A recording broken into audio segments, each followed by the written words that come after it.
창세기 40장. 이런 일들이 있은 지 얼마 뒤에 이집트 왕에게 술잔을 올리는 시종장과 빵을 구워 올리는 시종장이 그들의 상전인 이집트 왕에게 잘못을 저지른 일이 있었다. 바로가 그 두 시종장, 곧 술잔을 올리는 시종장과 빵을 구워 올리는 시종장에게 노하여서 그들을 경호대장의 집안에 있는 감옥에 가두었는데 그곳은 요셉이 갇힌 감옥이었다. 경호대장이 요셉을 시켜서 그 시종장들의 시중을 들게 하였으므로 요셉이 그들을 받들었다. 그들이 갇힌 지 얼마 뒤에 감옥에 갇힌 두 사람, 곧 이집트 왕에게 술잔을 올리는 시종장과 빵을 구워 올리는 시종장이 같은 날 밤에 꿈을 꾸었는데 꿈의 내용이 저마다 달랐다. 다음 날 아침에 요셉이 그들에게 갔는데 요셉은 그들에게 근심스러운 빛이 있음을 보았다. 그래서 요셉은 자기 주인의 집에 자기와 함께 갇혀있는 바로의 두 시종장에게 물었다. 오늘은 안색이 좋아 보이지 않습니다. 왜 그러십니까? 그들이 그에게 대답하였다. 우리가 꿈을 꾸었는데 해몽할 사람이 없어서 그러네. 요셉이 그들에게 말하였다. 해몽은 하나님이 하시는 것이 아닙니까? 나에게 말씀하여 보시기 바랍니다. 술잔을 올리는 시종장이 자기가 꾼 꿈 이야기를 요셉에게 하였다. 내가 꿈에 보니 나의 앞에 포도나무가 있고 그 나무에는 가지가 셋이 있는데 거기에서 싹이 나더니 곧 꽃이 피고 포도송이가 익었네. 바로의 잔이 나의 손에 들려 있기에 내가 포도를 따다가 바로의 잔에 그 즙을 짜서 그 잔을 바로의 손에 올렸지.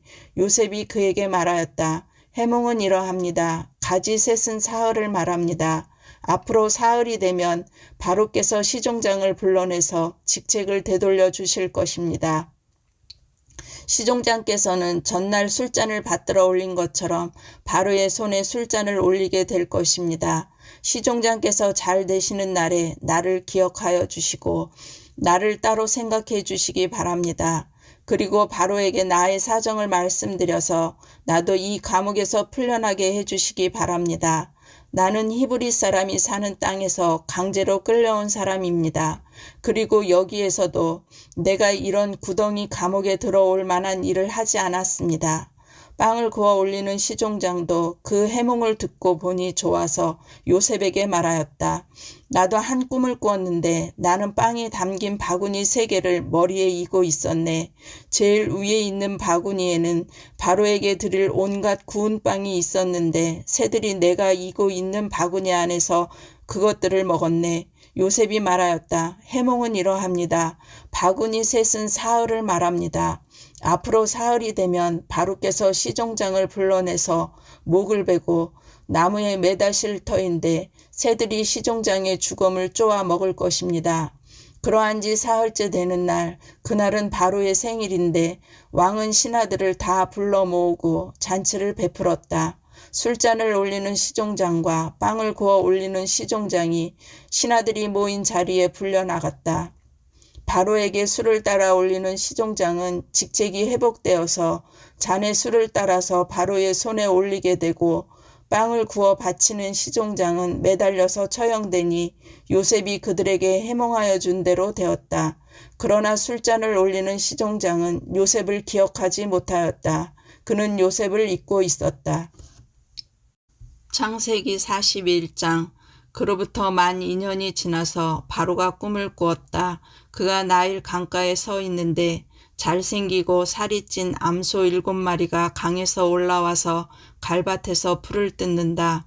그 뒤를 이어서 흉측하고 야윈 다른 암소 7마리가 강에서 올라와서 먼저 올라온 소들과 함께 강가에 선다.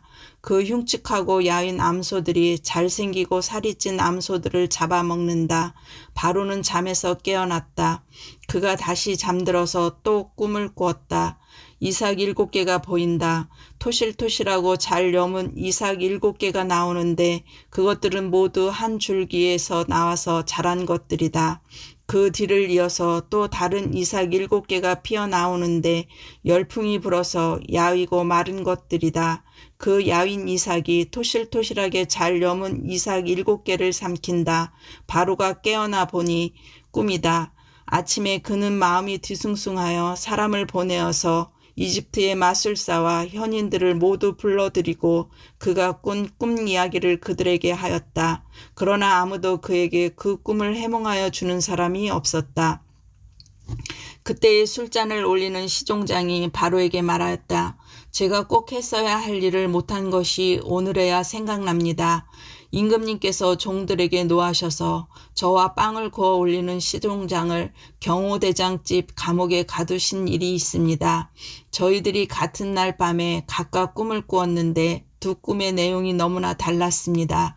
그때 그곳에 경호대장의 종인 히브리 소년이 저희와 함께 있었습니다. 저희가 꾼 꿈 이야기를 그에게 해주었더니 그가 그 꿈을 풀었습니다. 저희 두 사람에게 제각기 그 꿈을 해몽하여 주었던 것입니다. 그리고 그가 해몽한 대로 꼭 그대로 되어서 저는 복직되고 그 사람은 처형되었습니다. 이 말을 듣고서 바로가 사람을 보내어 요셉을 불러오게 하였고 사람들은 곧바로 그를 구덩이에서 끌어냈다. 요셉이 수염을 깎고 옷을 갈아입고 바로 앞으로 나아가니 바로가 요셉에게 말하였다. 내가 꿈을 하나 꾸었는데 그것을 해몽할 수 있는 사람이 없다. 나는 내가 꿈 이야기를 들으면 잘 푼다고 들었다. 그래서 너를 불렀다. 요셉이 바로에게 대답하였다. 저에게는 그런 능력이 없습니다. 임금님께서 기뻐하실 대답은 하나님이 해주실 것입니다. 바로가 요셉에게 말하였다. 꿈에 내가 나일강가에 서 있는데 살이 찌고 잘생긴 암소 7마리가 강에서 올라와서 갈밭에서 풀을 뜯었다.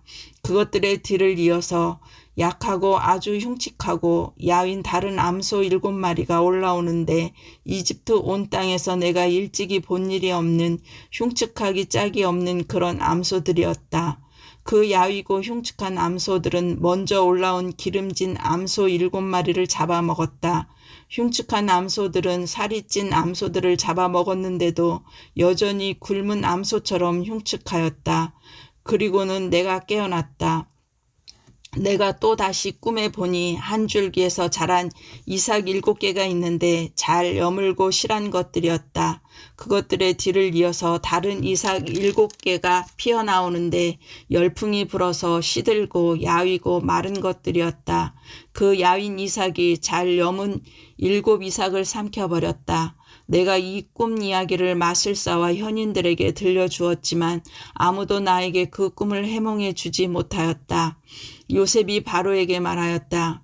임금님께서 2번 꾸신 꿈의 내용은 다 같은 것입니다. 임금님께서 장차 하셔야 할 일을 하나님이 보여주신 것입니다. 그 좋은 암소 7마리는 7회를 말하고 잘 여문 이삭 7개도 7회를 말하는 것입니다. 두 꿈이 다 같은 내용입니다. 뒤따라 나온 야위고 흉측한 암소 7마리나 열풍에 말라버린 쓸모없는 이삭 7개도 역시 7회를 말합니다. 이것들은 흉년 7회를 말하는 것입니다. 이제 제가 임금님께 말씀드린 바와 같이 임금님께서 앞으로 하셔야 할 일을 하나님이 보여주신 것입니다. 앞으로 올 7회 동안에는 온 이집트 땅에 큰 풍년이 들 것입니다. 그런데 곧 이어서 7회 동안 흉년이 들 것입니다. 그렇게 되면 이집트 땅에 언제 풍년이 있었더냐는 듯이 지나간 일을 다 잊어버리게 될 것입니다. 그리고 기근이 이 땅을 황폐하게 할 것입니다. 풍년이 든 다음에 오는 흉년은 너무나도 심하여서 이집트 땅에서는 아무도 그 전에 풍년이 든 일을 기억하지 못할 것입니다.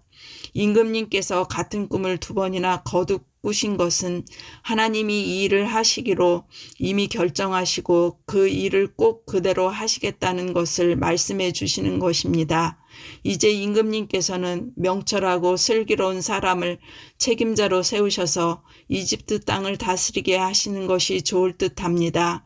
임금님께서는 전국에 관리들을 임명하셔서 풍년이 계속되는 7회 동안에 이집트 땅에서 거둔 것의 5분의 1을 해마다 받아들이도록 하심이 좋을 듯합니다. 앞으로 올 풍년에 그 관리들은 온갖 먹거리를 거두어 드리고 임금님의 권한 아래 각 성읍의 곡식을 갈무리하도록 하십시오. 이 먹거리는 이집트 땅에서 7해 동안 이어갈 흉년에 대비해서 그때의 이 나라 사람들이 먹을 수 있도록 갈무리에 두셔야 합니다. 그렇게 하시면 기근이 이 나라를 망하게 하지 못할 것입니다. 바로와 모든 신하들은 이 제안을 좋게 여겼다. 바로가 신하들에게 말하였다. 하나님의 영이 함께하는 사람을 이 사람 말고 어디에서 또 찾을 수 있겠느냐? 바로가 요셉에게 말하였다. 하나님이 너에게 이 모든 것을 알리셨는데 너처럼 명철하고 슬기로운 사람이 어디에 또 있겠느냐? 내가 나의 집을 다스리는 책임자가 되어라. 나의 모든 백성은 너의 명령을 따를 것이다. 내가 너보다 높다는 것은 내가 이 자리에 앉아 있다는 것뿐이다. 바로가 또 요셉에게 말하였다. 내가 너를 온 이집트 땅의 총리로 세운다. 그렇게 말하면서 바로는 손가락에 끼고 있는 옥새 반지를 빼서 요셉의 손가락에 끼우고 고운 모시 옷을 입히고 금 목걸이를 목에다 걸어 주었다. 그런 다음에 또 자기의 병거에 버금가는 병거에 요셉을 태우니 사람들이 물러나거라 하고 외쳤다. 이렇게 해서 바로는 요셉을 온 이집트 땅의 총리로 세웠다. 바로가 요셉에게 말하였다.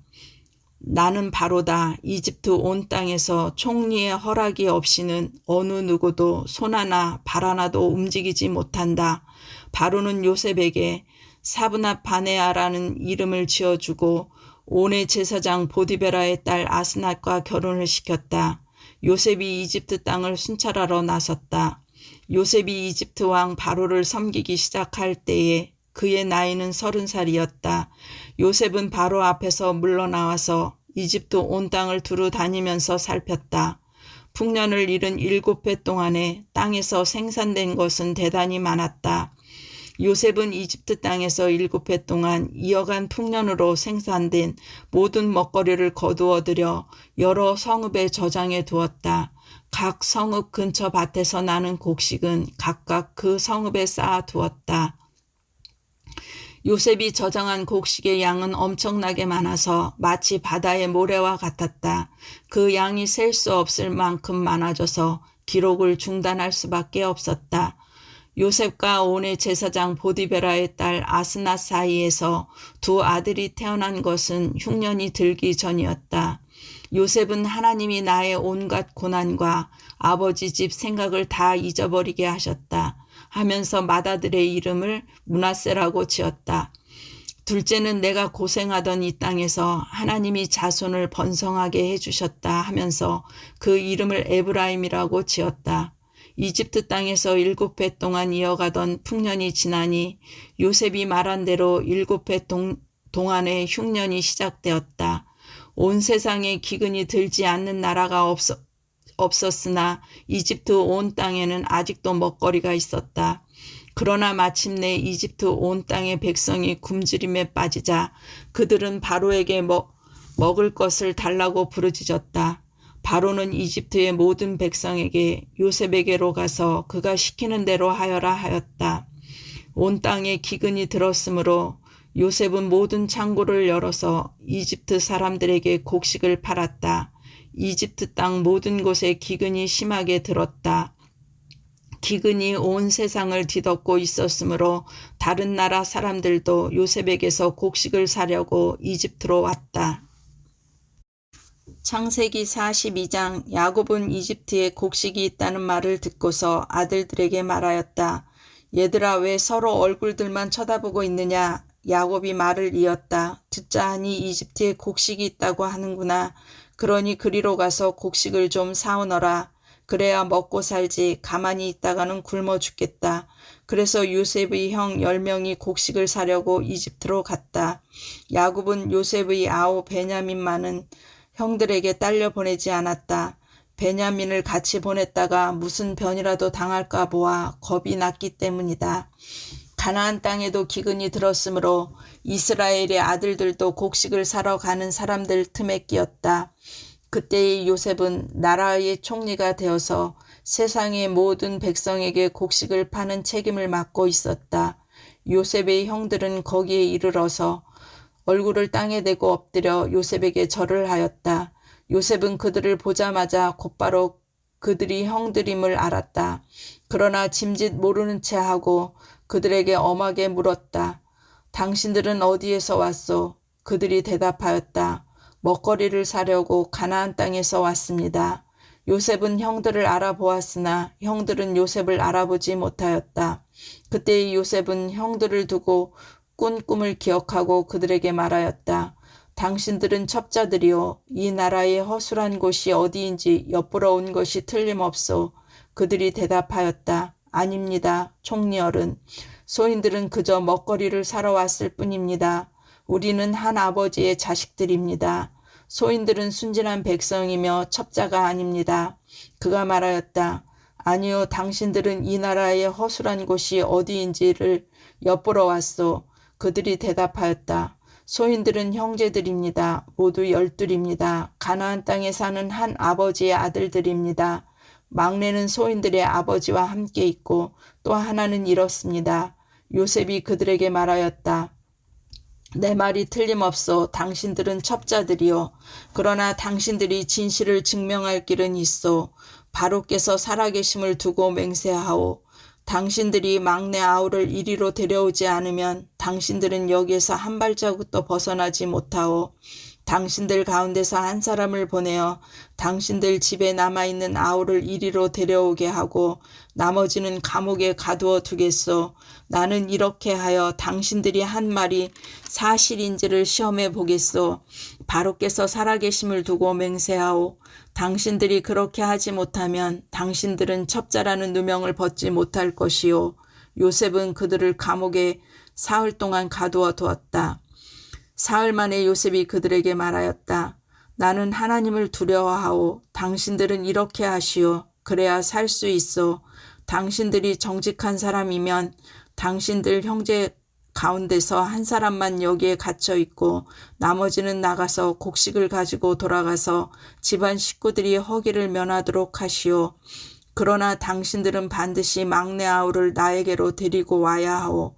그래야만 당신들의 말이 사실이라는 것을 증명할 수 있을 것이며 당신들이 죽음을 면할 것이요. 그들은 그렇게 하기로 하였다. 그들이 서로 말하였다. 그렇다. 아우의 일로 벌을 받는 것이 분명하다. 아우가 우리에게 살려달라고 애원할 때에 그가 그렇게 괴로워하는 것을 보면서도 우리가 아우의 애원을 들어주지 않는 것 때문에 우리가 이제 이런 괴로움을 당하는구나. 루벤이 그들에게 대답하였다. 그러기에 내가 그 아이에게 못할 짓을 하는 죄를 짓지 말자고 하지 않더냐. 그런데도 너희는 나의 말을 들은 채도 하지 않았다. 이제 우리가 그 아이의 핏값을 치르게 되었다. 그들은 요셉이 통역을 세우고 말하였으므로 자기들끼리 하는 말을 요셉이 알아듣는 줄은 전혀 알지 못하였다. 듣다 못한 요셉은 그들 앞에서 잠시 물러가서 울었다. 다시 돌아온 요셉은 그들과 말을 주고받다가 그들 가운데서 시므온을 끌어내어서 그들이 보는 앞에서 끈으로 묶었다. 요셉은 사람들을 시켜서 그들이 가지고 온 통에다가 곡식을 채우게 하고 각 사람이 낸 돈은 그 사람의 자루에 도로 넣게 하고 또 길에서 먹을 것은 따로 주게 하였다. 요셉이 시킨 대로 다 되었다. 그들은 곡식을 나귀에 싣고 거기를 떠났다. 그들이 하룻밤 묵어갈 곳에 이르렀을 때에 그들 가운데서 한 사람이 자기 나귀에게 먹이를 주려고 자루를 풀다가 자루 아귀에 자기의 돈이 그대로 들어있는 것을 보았다. 그는 이것을 자기 형제들에게 알렸다. 내가 낸 돈이 도로 돌아왔다. 나의 자루 속에 돈이 들어있어. 이 말을 들은 형제들은 얼이 빠진 사람처럼 떨면서 서로 쳐다보며 한탄하였다. 하나님이 어찌하여 우리에게 이런 일을 하셨는가? 그들은 가나안 땅으로 아버지 야곱에게 돌아가서 그동안 겪은 일을 자세히 말씀드렸다. 그 나라의 높으신 분이 우리를 보더니 엄하게 꾸짖고 우리를 그 나라를 엿보러 간 첩자로 여기는 것입니다. 그래서 우리는 그에게 우리는 정직한 사람입니다. 우리는 첩자가 아닙니다. 우리는 모두 한 아버지의 자식들로서 12 형제입니다. 하나는 잃고 또 막내는 가나안 땅에 우리 아버지와 함께 있습니다. 하고 말씀을 드렸습니다. 그랬더니 그 나라의 높으신 분이 우리에게 이르기를 어디 너희가 정말 정직한 사람들인지 내가 한번 알아보겠다. 너희 형제 가운데서 한 사람은 여기에 나와 함께 남아있고 나머지는 너희 집안 식구들이 굶지 않도록 곡식을 가지고 돌아가거라. 그리고 너희의 막내 아우를 나에게로 데리고 오너라. 그래야만 너희가 첩자가 아니고 정직한 사람이라는 것을 내가 알 수 있겠다. 그런 다음에야 내가 여기 잡아둔 너희 형제를 풀어주고 너희가 이 나라에 드나들면서 장사를 할 수 있게 하겠다 하였습니다. 그들은 자루를 비우다가 각 사람의 자루에 각자가 치른 그 돈꾸러미가 그대로 들어있는 것을 보았다. 그들과 그들의 아버지는 그 돈꾸러미를 보고서 모두들 겁이 났다. 아버지 야곱이 아들들에게 말하였다. 너희가 나의 아이들을 다 빼앗아 가는구나. 요셉을 잃었고 시므온도 잃었다. 그런데 이제 너희는 베냐민마저 빼앗아 가겠다는 거냐. 하나같이 다 나를 괴롭힐 뿐이로구나. 루벤이 아버지에게 말하였다. 제가 베냐민을 다시 아버지께로 데리고 오지 못한다면 저희 두 아들을 죽이셔도 좋습니다. 막내를 저에게 맡겨주십시오. 제가 반드시 아버지께로 다시 데리고 오겠습니다. 야곱이 말하였다. 막내를 너희와 함께 그리로 보낼 수는 없다. 그 아이의 형은 죽고 그 아이만 홀로 남았는데 그 아이가 너희와 같이 갔다가 또 무슨 변을 당하기라도 하면 어찌하겠느냐. 너희는 백발이 성성한 이 늙은 아버지가 슬퍼하며 죽어서 수월로 내려가는 꼴을 보겠다는 거냐. 마태복음 14장. 그 무렵에 분봉왕 헤롯이 예수의 소문을 듣고서 자기 신하들에게 말하였다. 이 사람은 세례자 요한이다. 그가 죽은 사람들 가운데서 살아났다. 그 때문에 그가 이런 놀라운 능력을 발휘하는 것이다. 헤롯은 일찍이 자기 동생 빌립의 아내 헤로디아의 일 때문에 요한을 붙잡아다가 묶어서 감옥에 가둔 일이 있었다. 그것은 요한이 헤롯에게 그 여자를 차지하는 것은 옳지 않습니다 하고 여러 차례 말하였기 때문이다. 그래서 헤롯은 요한을 죽이려고 하였으나 민중이 두려워서 그렇게 하지 못하였다. 그것은 그들이 요한을 예언자로 여기고 있었기 때문이다. 그런데 마침 헤롯의 생일에 헤로디아의 딸이 손님들 앞에서 춤을 추어서 헤롯을 즐겁게 해주었다. 그리하여 헤롯은 그 소녀에게 청하는 것은 무엇이든지 주겠다고 맹세로서 약속하였다. 소녀는 자기 어머니가 시키는 대로 말하였다. 세례자 요한의 머리를 쟁반에 담아서 이리로 가져다 주십시오. 왕은 마음이 괴로웠지만 이미 맹세를 하였고 또 손님들이 보고 있는 앞이므로 그렇게 해주라는 명령을 내리게 되었다. 그래서 그는 사람을 보내서 감옥에서 요한의 목을 베게 하였다. 그 머리를 쟁반에 담아서 가져다가 소녀에게 주니 소녀는 그것을 자기 어머니에게 가져갔다. 요한의 제자들이 와서 그 시체를 거두어다가 장사 지내고 나서 예수께 가서 알려드렸다. 예수께서 그 말을 들으시고 거기에서 배를 타고 따로 외딴 곳으로 물러가셨다. 이 소문이 퍼지니 무리가 여러 동네에서 몰려나와서 걸어서 예수를 따라왔다. 예수께서 배에서 내려서 큰 무리를 보시고 그들을 불쌍히 여기시고 그들 가운데서 앓는 사람들을 고쳐주셨다. 저녁 때가 되니 제자들이 예수께 다가와서 말하였다. 여기는 빈들이고 날도 이미 저물었습니다. 그러니 무리를 헤쳐 보내어 제각기 먹을 것을 사 먹게 마을로 보내시는 것이 좋겠습니다. 예수께서 그들에게 말씀하셨다. 그들이 물러갈 필요 없다. 너희가 그들에게 먹을 것을 주어라. 제자들이 예수께 말하였다. 우리에게 있는 것이라고는 빵 5개와 물고기 2마리밖에 없습니다. 이때 예수께서 말씀하셨다. 그것들을 이리로 가져오너라. 그리고 예수께서는 무리를 풀밭에 앉게 하시고 나서 빵 5개와 물고기 2마리를 들고 하늘을 우러러 보시고 축복 기도를 드린 다음에 떼어서 제자들에게 주시니 제자들이 이를 무리에게 나눠 주었다. 그들은 모두 배불리 먹었다. 남은 부스러기를 모으니 12강주리에 가득 찼다. 먹은 사람은 여자들과 어린 아이들 외에 어른 남자만도 5,000명쯤 되었다. 예수께서는 곧 제자들을 재촉하여 배에 태워서 자기보다 먼저 건너편으로 가게 하시고 그 동안에 무리를 헤쳐 보내셨다. 무리를 헤쳐 보내신 뒤에 예수께서는 따로 기도하시려고 산에 올라가셨다. 날이 이미 저물었을 때에 예수께서는 홀로 거기에 계셨다. 제자들이 탄 배는 그 사이에 이미 육지에서 멀리 떨어져 있었는데 풍랑에 몹시 시달리고 있었다. 바람이 거슬러서 불어왔기 때문이다. 이른 새벽에 예수께서 바다 위로 걸어서 제자들에게로 가셨다. 제자들이 예수께서 바다 위로 걸어오시는 것을 보고 겁에 질려서 유령이다 하며 두려워서 소리를 질렀다. 예수께서 곧 그들에게 말씀하셨다. 안심하여라. 나다. 두려워하지 말아라. 베드로가 예수께 말하였다. 주님, 주님이시면 나더러 물 위로 걸어서 주님께로 오라고 명령하십시오. 예수께서 오너라 하고 말씀하셨다. 베드로는 배에서 내려 물 위를 걸어서 예수께로 갔다. 그러나 베드로는 거센 바람이 불어오는 것을 보고 무서움에 사로잡혀서 물에 빠져 들어가게 되었다. 그때에 그는 주님 살려주십시오 하고 외쳤다. 예수께서 곧 손을 내밀어서 그를 붙잡고 말씀하셨다. 믿음이 적은 사람아, 왜 의심하였느냐? 그리고 그들이 함께 배에 오르니 바람이 그쳤다. 배 안에 있던 사람들은 그에게 무릎을 꿇고 말하였다. 선생님은 참으로 하나님의 아들이십니다. 그들은 바다를 건너가서 게네사렛 땅에 이르렀다. 그곳 사람들이 예수를 알아보고 주위의 온 지방으로 사람을 보내어 병자를 모두 그에게 데려왔다.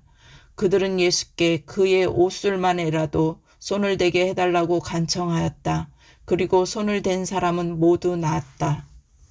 시편 14편. 어리석은 사람은 마음속으로 하나님이 없다 하는구나. 그들은 한결같이 썩어서 더러우니 바른 일을 하는 사람이 아무도 없구나. 주님께서는 하늘에서 사람을 굽어보시면서 지혜로운 사람이 있는지 하나님을 찾는 사람이 있는지를 살펴보신다. 너희 모두는 다른 길로 빗나가서 하나같이 썩었으니 착한 일을 하는 사람이 하나도 없구나. 죄악을 행하는 자는 다 무지한 자냐. 그들이 밥 먹듯이 내 백성을 먹으면서 나 주를 부르지 않는구나. 하나님이 의인의 편이시니 행악자가 크게 두려워한다. 행악자는 가난한 사람의 계획을 늘 좌절시키지만 주님은 가난한 사람을 보호하신다. 하나님, 시온에서 나오셔서 이스라엘을 구원하여 주십시오. 주님께서 당신의 백성을 그들의 땅으로 되돌려 보내실 때에 야곱은 기뻐하고 이스라엘은 즐거워할 것이다.